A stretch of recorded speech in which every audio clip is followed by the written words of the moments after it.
Hi, folks. That does not work yet. Oh, that was working? Yeah. Okay, good. Hi, my name is Kevin Ryan. Thank you for coming tonight. It's 6 o'clock. It's a couple minutes after. In the interest of using your time well and getting you information, the information you need so you can get on your way, let's get started. We're here to talk about over-appropriation. My name is Kevin Ryan. I'm the state engineer. I'm the director of the Division of Water Resources.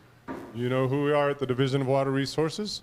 We're that agency. We're those folks that administer water rights, allocate water from the rivers into the ditches, and I think, you know, some of our staff is here. Aaron Light, the division engineer from Steamboat Springs, and we have Sarah Myers from the area that many of you know, I'm sure, and Brian Romig, Willie Summers, and then we have Sonia Macy's in the back. And did I cover anyone? Aaron, cover everyone? This is about over-appropriation tonight. And what does that mean? Some of you know what that means. Some of you have heard some of this before. Some of you it's new. But I want to tell you what has kicked this off for all of us is the fact that Aaron Light, as the division engineer, has seen conditions change in the Yampa River Basin. The conditions he's seen change is a decrease in the amount of water available. The climate is changing, the hydrology is changing. Less water is available, and at the very same time, there's more demand on the water. And when those curves finally cross, we call the basin over-appropriated. And what that means is that senior water rights are having to call for water. They're not satisfied, so a senior water right needs to have the Division of Water Resources curtail other water rights. Some of them may be fairly senior. That's what that over-appropriation is about. That's what Aaron is going to go into detail on here in just a minute. But what has brought us all together is the fact that in order to do that, I need to make a formal determination that the basin, that is the Yampa River above the little confluence with the Little Snake, is over-appropriated. And what that means, what that impacts once I do that. We want you to fully understand what that means, and more importantly, what it doesn't impact, because there are a lot of things you might think it impacts that it really doesn't. That's the other thing we want to talk about.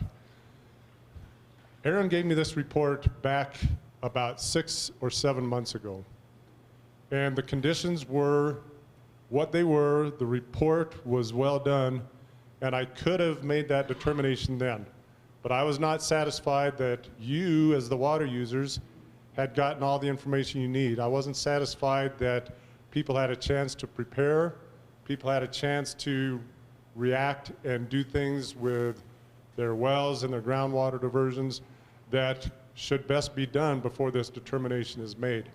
That's why I stopped at that point and said I wanted more outreach. I wanted to get together with the water users, and that's you folks tonight. It's something we've been doing for the last several months through different venues and efforts to talk to water users. That's why I'm so happy to see so many of you here tonight.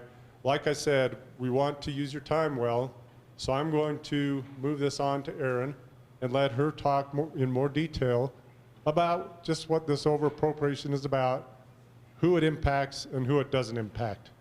Okay, Erin, thanks. Thank you, Kevin. So tonight I am going to run through a short presentation. It shouldn't take very long, 15 or 20 minutes. And then our hope is to just open up to general questions, just right here in this forum. And then after that, if you just have individual questions about your well permits, or just, you know, you want to come up to Kevin or myself or any of the other staff members here, you can do that. So again, at the conclusion of this kind of group session, we do have Sarah, Brian, and Willie over there with their computers. They're available to answer questions. Sonia's in the same situation back there. We have a computer. I'll have my computer up here. So if you have a specific question about your well permit, your property, just come up and feel free to ask us those questions. Okay, so with that, I'm going to go ahead and get started.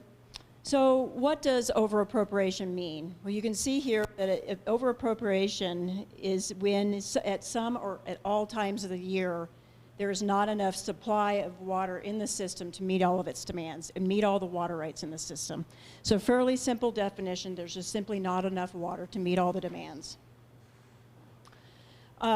So what happens when, when we start seeing calls on the river, as we've seen in 2018, 20, and then a short period in 21 here? What we're seeing is we don't have enough supplies to meet all the demands of the water users all the way down the system. And where we have the calling location in all 3 years was at the Lily Park pumps down at the confluence of the Little Snake River. And for that reason, because of where we've had the calling location, that is the basin. Upstream of that point is where we're looking at designating the basin over-appropriated. So Yampa River upstream of the Little Snake confluence. So what area does that cover? What you're looking at here in the shades of green, kind of a pink, peach, and yellow is all of Division 6, including Water District 47, which is the North Platte River Basin. That's all of Division 6. What you see in the green is nothing's going on, nothing's different there. It's not over-appropriated. We're not considering it to be over-appropriated. In the peach or pink color there is the areas of Division 6 that are currently over-appropriated and have been for some time. And then the yellow area is the area that would be designated over-appropriate. So taking a closer look at this, first think of this as a piece of, like 2 pieces of puzzles. Water District 44 and Water District 57. Do you happen to have a pointer? Maybe? Oh, okay, I'm sorry. So Water District 44 and 57 fit together like a piece of puzzle right there, so you could bring those 2 images together, and that's how they fit. And everything in green is already over-appropriated, so it's kind of that same map that we were just looking at, but just diving in a little bit more. And you can see that in our scenario, pretty much all the rest of 44, all the rest of 57, and just that teeny bit of 58 would be designated over-appropriated. So again, that's just another little view for you. So the majority of the state is already considered over-appropriated. We are one of the areas of the state where it's fairly unusual that we have a lot of area that's not over-appropriated. So let's take a look at this map. Now, obviously, this map doesn't cover the entire state. We're missing the good chunk of the eastern slope, but I can tell you right now, the entire eastern slope is considered over-appropriated and has been for probably up to a century. So, and I am going to wait for that pointer just to give you a better idea. But you can see in this kind of aqua green color is the areas in the state that today are not considered over-appropriated. Awesome, thank you, Kevin.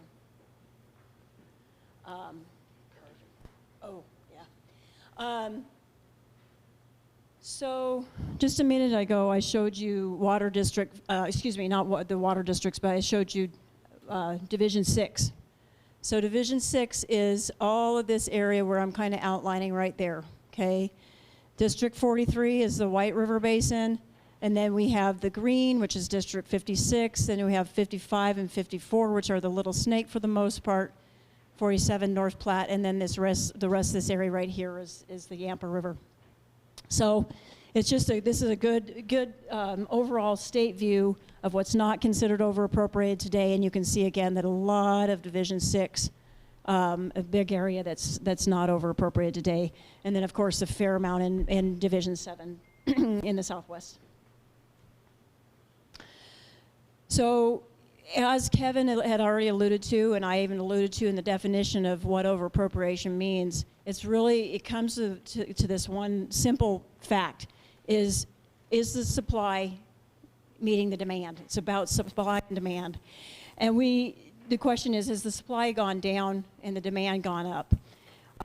And we can pretty much say yes to both of those questions. Just looking at supply here, this is looking at the gauging station at Maybell, so there's the Yampa River at Maybell. Obviously, it's very scattered, as you would expect. This is the annual volume of water that goes past that gauge. So each one of those dots represent a volume of water in a particular year that's gone past that gauge. And of course, it's scattered because we know that's how our climate is. Flows go up and down. But you can see if you put a trend line on that data, the trend line shows a decreasing supply in water. over the last 100 years. Then we talk about demands. So we still do get new water rights in Division 6. I was talking to a lady last week who was surprised that we still got new water right applications in Division 6, and we absolutely do. On average, we get about 70 new water right applications filed with our court. Now, all of these are not new water right claims. We have all kinds of water court applications that you can file, but the majority of them are new water right claims, and the majority of them are in the Yampa River Basin. And then, of course, now you have to look at wells. I probably will say this again later, but we need to keep in mind that we assume, and we make the presumption, that all wells are tributary to surface.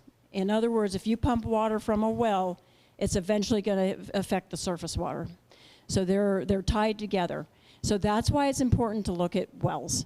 And just in the last 10 years, we've had just over 600 well permits issued just in Water District 44, 47, 57, and 58, those areas that I was talking to you about. 78 of these are general purpose well permits, meaning they're non-exempt, meaning they're not exempt from administration. They would be subject to administration. And the remaining, almost 550, are residential well permits, and they are currently exempt. They are exempt from administration. So how does this affect someone's surface water right, someone's ability to get a surface water right? Let me emphasize, we were talking about new water court applications. Water is still available in the Yampa River Basin at certain times of the year. So people will continue to apply for new water rights and get new water rights. They just have to recognize, however, that their water right may not always be reliable in certain years and in certain times of year. So does the designation of the basin as over-appropriated affect surface water rights? Absolutely not. It doesn't affect existing ones. It doesn't affect future ones. The water court will continue to issue new water rights, and it does not affect the existing ones. So let's talk about existing wells. So let's say you already have an existing well permit, and let me make that distinction. Existing wells versus existing well permits. I want to focus on existing well permits. How does it affect existing well permits? This designation would not affect existing well permits. Now, on the other hand, if you have a well permit right now today and you wanted to modify, well, I shouldn't say today, if it's designated over-appropriated and you wanted to modify that well permit after the basin is over-appropriated, add some uses, for example, then it would change how you could get a well permit and whether or not you would need an augmentation plan. So now let's talk about how, if the basin's over-appropriated, how it would affect actual new residential well permits. So in areas that are not over-appropriated today, any lot, it doesn't matter what size the lot is, someone can come to our office and file for a residential well permit that allows up to 3 single-family dwellings, 1 acre lawn and garden irrigation, and domestic animal watering. So, and also just for clarification, domestic animal watering, just by way of example, would include horses. Or maybe your son's into 4-H and he wants to have some pigs or some goats or something like that. That is included in the domestic animal watering. In an over-appropriated basin, however, for existing lots, so lots that have already been approved by the county through some subdivision approval process, if the lot is less than 35 acres, you're going to be limited to in-house use only in most circumstances. You're going to be limited to in-house use only. Unless you want to pursue other uses, then you would need to get an augmentation plan. For lots greater than 35 acres, the designation doesn't really affect you. You can still get those same uses, 3 single-family dwellings, up to 3 single-family dwellings, lawn and garden irrigation up to 1 acre, and domestic animal watering. Additionally, if you have a 35-acre lot, one thing that you can continue to do as well, and something I didn't mention here, if your lot's more than 35 acres in a basin that's over-appropriated, you can get a well permit for livestock watering only. So keep that in mind. So then general purpose well permits. So let me give you examples. Residential well is pretty obvious just by its name what it means. As far as a general purpose well permit, this would mean something like I'm going to drill a well and I'm going to have a greenhouse, and in my greenhouse I'm going to grow tomatoes all year round, and I'm going to sell those tomatoes. Well, I'm going to have to get an appropriate well permit for that use, and it's going to be a commercial use for that you're going to have for that greenhouse and the tomatoes and other vegetables that you might grow and sell. That would be considered a general purpose well permit, what you'd have to apply for that type of those types of uses. Another example is if you are going to dig a pond and that pond intercepts groundwater, and you don't line it, you want it just simply fed by groundwater, that would also qualify as a general purpose well permit. In a basin that is not over-appropriated, you can come and get that well permit with no augmentation plan, no need to replace your depletions. In an area that is over-appropriated, it doesn't matter what your lot size is. If your lot is 500 acres and you want to dig a well that intercepts groundwater, you're going to have to replace your depletions. You're going to have to get an augmentation plan. So there's the distinction there. So I want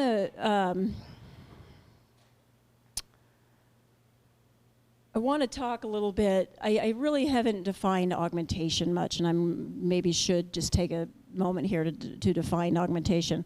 So augmentation, or plan for augmentation, specifically a plan for augmentation, is designed to replace your out-of-priority depletions. So like I had indicated, we assume that when you're pulling water from your well, it's affecting the surface water. And because of that, we want to make sure that our senior water right holders, or any water right holders, are protected from continued depletions from wells. And so the idea of a plan for augmentation is to replace those depletions, to make sure that the system stays whole as far as meeting those water right holders' needs. So how does this designation actually affect the issuance of well permits? We already talked about it. It affects what kind of usage you're allowed to have without an augmentation plan. So to give an example, no augmentation is required if your lot's less than 35 acres. So I'm just kind of giving an overview of what I just said. No augmentation is required if your lot's less than 35 acres and your only use is going to be in-house use only in a single-family dwelling. Augmentation is also not going to be required if you have a lot more than 35 acres and you're going to be limited to those residential uses of 3 single-family dwellings, 1 acre lawn and garden, and domestic animal watering. And then the last one, which I did mention earlier, is again, no augmentation is required in a basin that's over-appropriated. If your lots more than 35 acres if you want to serve livestock. So you're just drilling a well to serve livestock. In all other situations, and those listed up at that second bullet point, in all those situations, augmentation would be required. So I already went through, I jumped ahead and wanted to give you a better idea of what augmentation means. And again, it's a plan to replace out-of-priority depletions in time, place, and amount. So why does well permitting change? Why is it well permitting? We already indicated that surface water rights are not affected when a basin is over-appropriated. Why are wells affected, and how well permits are issued affected when a basin is over-appropriated? So what we have to imagine here is a scenario where our water commissioners, when someone's out of priority, their water right's pretty junior, and we got to shut it off to make sure we're meeting the needs of a senior water right holder, our water commissioners can go out and shut a head gate off, or they can pull a pump out of the river, and they can immediately get water to that senior water right holder. That's not the case with wells. When you pump water from the well, unless your well is like really, really, really close to the river, and we've deemed it as a head gate well, meaning that the minute you pump from, not the minute, but you're pumping from the well is pretty instantaneous. That's only in very limited circumstances. So in most situations, your well is deep enough or farther enough away from the river that when you pump water from it, the effect of you pumping it actually does not hit the stream system for days, months, and sometimes even years. So it wouldn't do us any good to go up to that commercial well and shut it off. because it's depletions from last month or even 2 months ago are what's affecting the senior water right holder today. So it doesn't do us any good to just shut them off. What does help us is a plan for augmentation. We know that your depletions last month totaled 50 acre-feet for the month. That's a big depletion. But anyway, we'll say 10 acre-feet for that month. So then we can, with a plan for augmentation, it'd be designed to replace depletions at a rate of 10 acre-feet for that month, which is still a big depletion, you guys. I probably should be using 1 acre-foot. But anyway, that's the general idea there.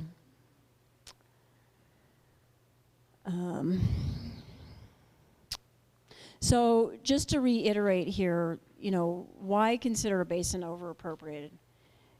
To me, the primary reason to consider a basin over-appropriated is to protect our senior water right holders from continued upstream development that we can't just shut off. We can't just shut off these wells that would be continuing to deplete the stream system. So it's about protecting our senior water right holders. As already indicated, who is going to be affected? It's the new well permits, whoever's coming in and getting a new well permit. And then again, just to reiterate, can someone still get a junior water right in court? Absolutely. Yes, you can. So with that, I will open it to questions.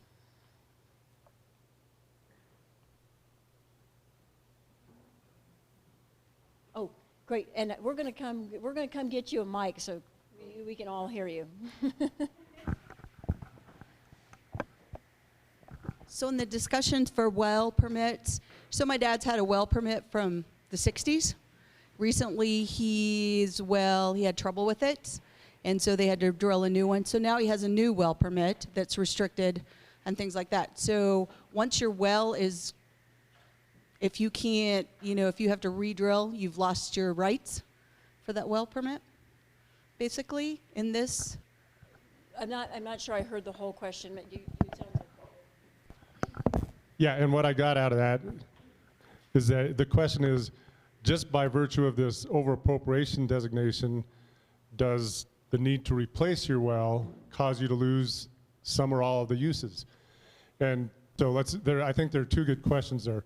First of all, a valid well permit with properly issued uses on it.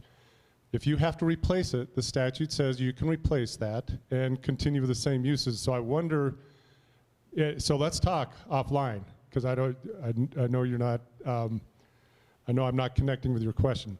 But a valid well permit, the statute allows you to replace it with the same uses. But that's outside the discussion of the over-appropriation.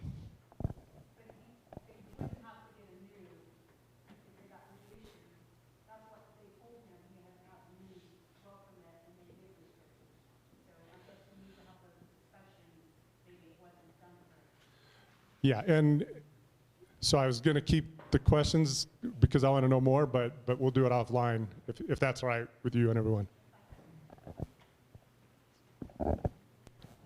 Yes, you have a question. More or less, where do your senior water rights as far as the date is concerned? I'm sorry, say that So again. as far as your dates are concerned with your senior and junior water rights on the Yampa here, Yeah. so where are you as to where you're to the point of where you're getting over appropriation? Is it like a 1960 date, or is it a 1900 date, or where is it? Yeah. Well, good question. And let's maybe separate that question from over appropriation and think about a call and what we've had on the Yampa River. So, yeah. So I'll tell you, the Lily Park, let me first tell you that in this basin, talking about the entire Yampa River Basin, we had 2 original adjudications, which means the first ever decrees in this basin. One was in September of 1892, and the other one was in September of 1894. The lower basin is more of the 1894, upper basin is 1892. But they're all original, those 2 decrees are what are considered original decrees. Then, in all those water rights, they're general adjudications, meaning hundreds of water rights were decreed in those 2 decrees. And then from that point, because they're original water rights, their priority is based on their appropriation date. The Lily Park Pumps water rights, Sarah, 1884 or 1888, somewhere in that zone, is when they first appropriated appropriated water and put it to beneficial uses, either 1884 or 1888. However, they're just the calling location. All we have to do is satisfy their water rights. And that does not mean we go upstream and shut everybody off that's junior to them. We shut only off just what we need to satisfy their senior right. So I think their senior water rights for 36 CFS. So what we've done in the years is we've shut down to about 1960, 1957, somewhere in the early 1960s, late 1950s is where we've had to shut down to. When I say shut down, we've shut everybody junior to around 1960 to make sure we could meet that demand. Does that answer your question? Awesome. All right.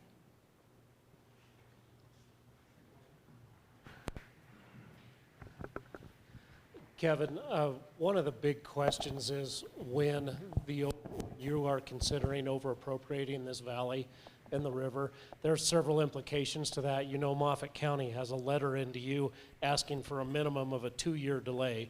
And we ask that because there's several things. There's never been a main stem river over-appropriated in the last 30 years in this state. And so there's several things that we would have to do as a community to prepare for over-appropriation if you were to do that. We'd have to look at augmentation planning.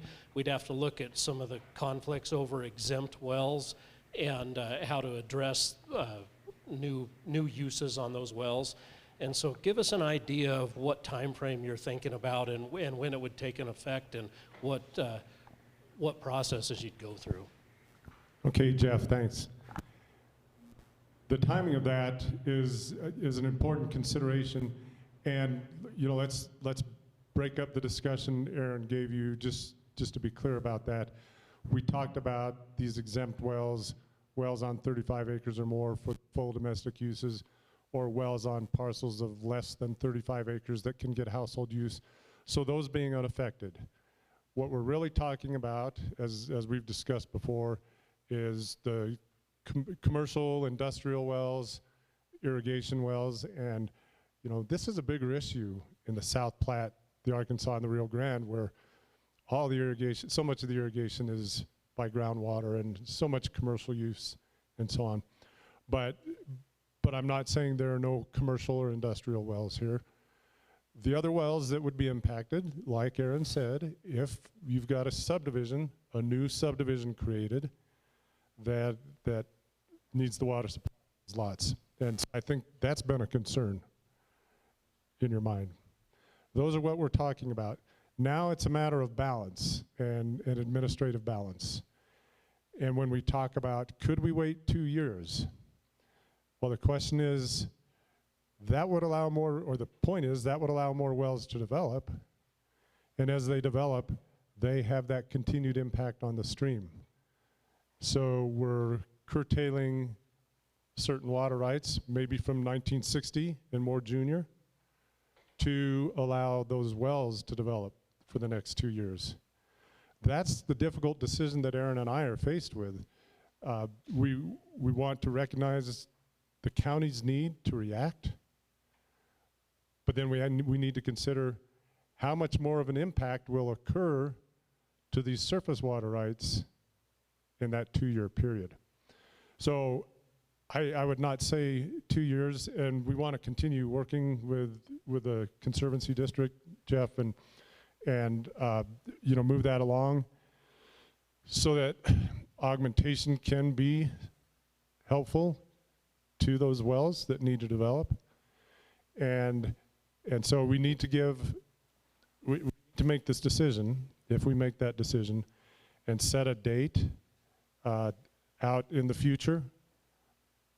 That future will probably be more than 1 month, but it'll probably be less than 2 years. And I'm sorry to not give you a more definite date, but I think we need to see, you know, how you and your folks are progressing, and just help you along to make that happen as soon as possible.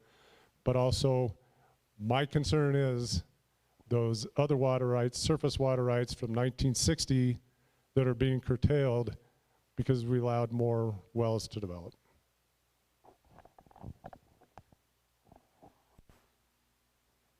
Oh, there you are. Do Do we have any other questions? All right, Will.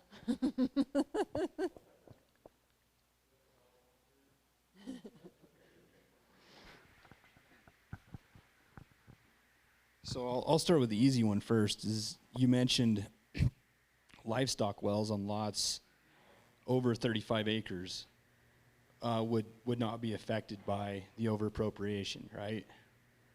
Is there a limit to the yield of those wells? 15 gallons per minute, yeah. So it's still about the same. Is there a volumetric? Like, I know in-house use only is like, what, 1.5 acre feet a year, and domestic is like 3? Aren't they? A livestock watering well? So in certain situations, we will use some estimate of volumetric limit, but those wells are not limited to a certain volume. The only thing that would be limiting, I just want to make sure we understand when we say livestock, the question comes up, we're talking about pasture, grazing livestock, not feeding operations. But there's no meter, there's no limit on the volume. It's that 15 gallons per minute and those uses that are identified: 3 single-family dwellings, acre of lawn and garden, domestic animals, and livestock watering. Okay, that answers the easy one, I think.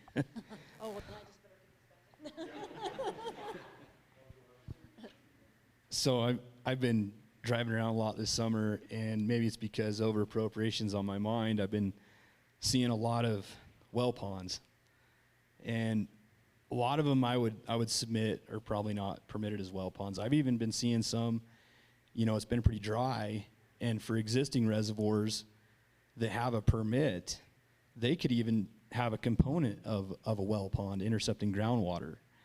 So I guess my point in all this is there's an awful lot of well ponds out there right now, existing ones. And I think my concern is for the folks that can't get a permit for these well ponds before over-appropriation kicks in. They're going to be in a tough spot if they can't get an augmentation plan. I'm thinking of somebody way out and maybe up in the mountains or something that has a cabin and they have a little pond by their house, and they don't get in to get a permit for it.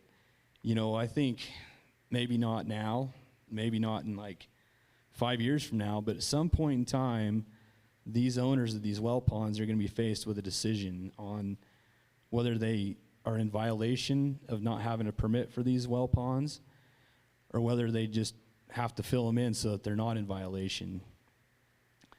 And my concern kind of goes beyond that a little bit too, because I was thinking about this is if you want to just backfill a well pond, something that intercepts groundwater, you're going to have issues with the Corps of Engineers. They're going to have something to say about backfilling wetlands. So I guess my concern kind of comes down to these folks that don't get a permit in time.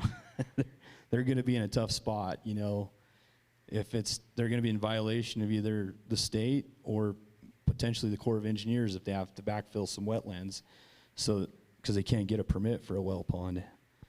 So I guess the question is there going to be some concession for existing well ponds that are maybe under a certain size that can't get augmentation water, or is it just simply they have to backfill them eventually? Well, my first recommendation is they get the well permit before the basin becomes over-appropriated. When I say get the well permit, they just have to apply for it before the date that the basin becomes over-appropriated. Now, obviously, you're saying some people aren't aware of it. Another option for them, rather than just backfill it, is they can line it. Are they still going to get into the same core issues? They may. But that is certainly an option, is to line the pond. You gave an example of some ponds up in the hills where you've seen them and they look like they intercept groundwater. The first thing we're going to do is make sure that they truly do intercept groundwater, because we have a lot of ponds and they could just as easily look like a groundwater pond or a pond that intercepts groundwater. If someone has developed a spring by putting in a pond to capture that water and water livestock or whatever you say want to, that's a spring and it's how the spring has been developed. We don't consider it groundwater. So I think that would be a critical aspect in some of these situations, is to make darn sure that it truly is what's going on here, is that this is a pond that intercepts groundwater and not something else, that there's some other source of water. But no, there would not be some exception to them unless they can prove that these ponds have been in existence since prior to 1972. Then they can register it late. Correct? Okay. Yeah. One more question associated with that. Aaron touched on it, but so this is a two-way transfer of information. Sincerely, I'm curious, how do we get the word to those folks? And I know it's easy for me to stand up here and say, to send an email or put it on the internet or something. I get that's not the solution, but Aaron said the best answer is to get these wells permitted or these ponds permitted. How do we get the word to them?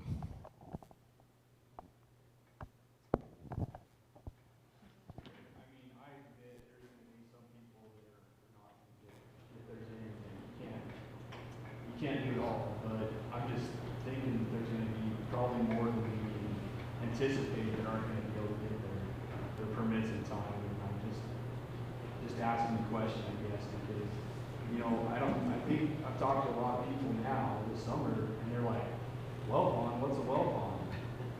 You wait, you're going to know what a well pond is coming up pretty soon.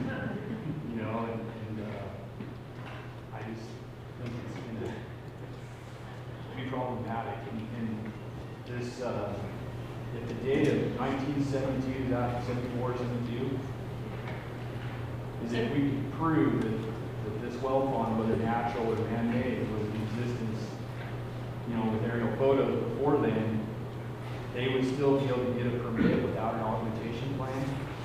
They can get a late registry call from it. I'm always going to please the expert. I try to be, but I'm not there.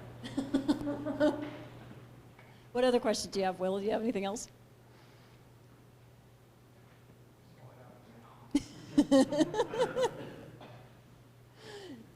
How about somebody else? Do you want to ask another, or does someone want to jump in?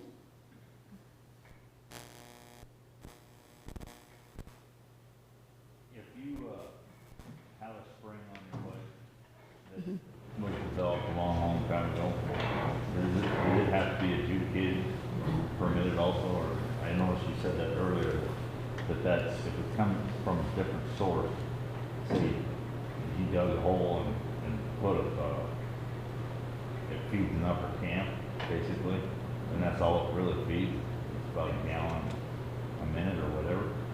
Is that something that, like this well pond, where you need to adjudicate it or permit it?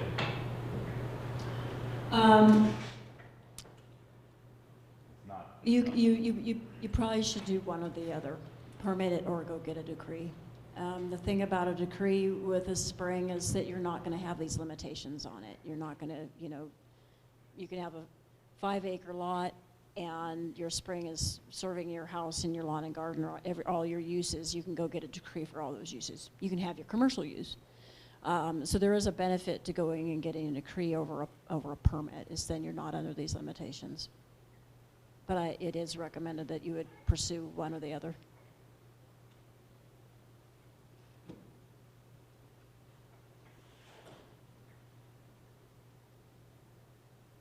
Another way to ask a question.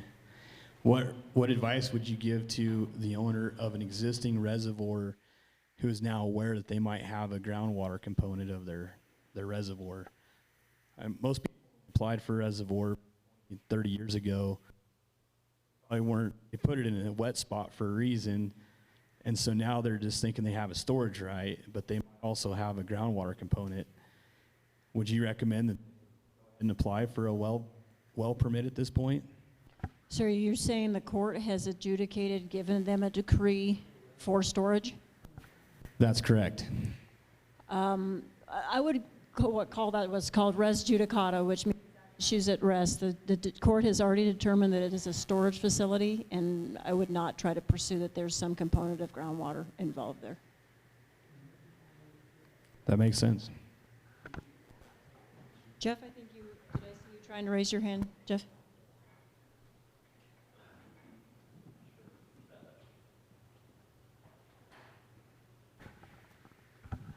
So one of the issues that you just touched on is for properties over 35 acres, it's really a non-issue unless you're permitting a new well and need an aug plan. We really strongly believe that you need, I mean, you can do augmentation plans, like you said, by augmenting your own water source, or there can be an umbrella augmentation plan. And we hope the state really considers waiting to over-appropriate until we know the ability for an augmentation plan in the valley. And that would help decide what burden that new development will place on landowners. But that's for stuff over 35 acres. For stuff under 35 acres, with the exempt well permit, I'm going to tear off of what Will said there. Will asked about, would you consider grandfathering in well ponds if you can prove their existence through an aerial photo prior to a certain date? Would you also consider grandfathering in, or excuse me, let me put it this way, granting exempt wells under 35 acres, all 3 uses, 1 acre of irrigation, livestock, and household. And the reason I ask that question is we know that there's a tremendous amount of misadjudicated exempt wells in this county. We know that many people are drinking out of their house, but they also are watering out of livestock, but don't have a permit for both. They don't have both boxes checked on their permits. And one way to avoid, yes, you could send a note to everybody that's got an exempt well under 35 acres, but another way to deal with that would be to grant grant all 3 uses, just administratively. I don't think it harms your water right system, but you could grant administratively all 3 of those uses to exempt wells under 35 acres. It's similar to Will's well pond request. Is that something that would you'd consider? What are your thoughts? Jeff, that's a good thought. The one distinction I would draw is that what we're calling what you called grandfathering for the well pond is actually a statutorily described late registration process. So the General Assembly did that grandfathering or that exemption. But when we're talking about could we do the same for less than 35 acre parcels that have more than household use that were post 72, could we do the same for them? We don't get to go to the statute to support our decision to do that. And so we're asking Aaron to use administrative discretion in conflict with the statute. So that's where it gets difficult. And that's why I asked that tough question. It was sort of, it wasn't a fair question of you, but how do we just get people to come in now and get that permitted? Because we could permit it now, today, right?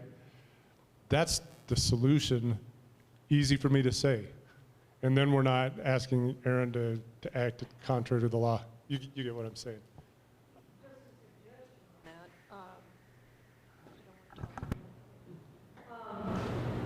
What about radio ads? Because a lot of people that maybe don't have television, don't have internet, but the radio ads may be a way to hold that in the ground. Okay, great. Yeah, I think that's a great suggestion. And Sonia says, so noted, more or less, that we can definitely do that. Maybe try to look into radio ads to get the word out. I appreciate that suggestion. What else do we have?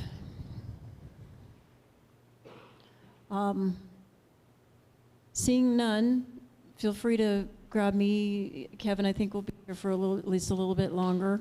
And then, like Kevin already said, we've got the 4 other folks here in the room. Feel free if you just have a specific question about your well or just a general question that you just want to approach one of us about, feel free to do that. Otherwise, I'm going to let you go, but we're here to answer questions. Willie, do you have something to say? Yeah, how many people heard about this meeting from the radio, or what sources did you guys hear about? Email. To the email the roundtable?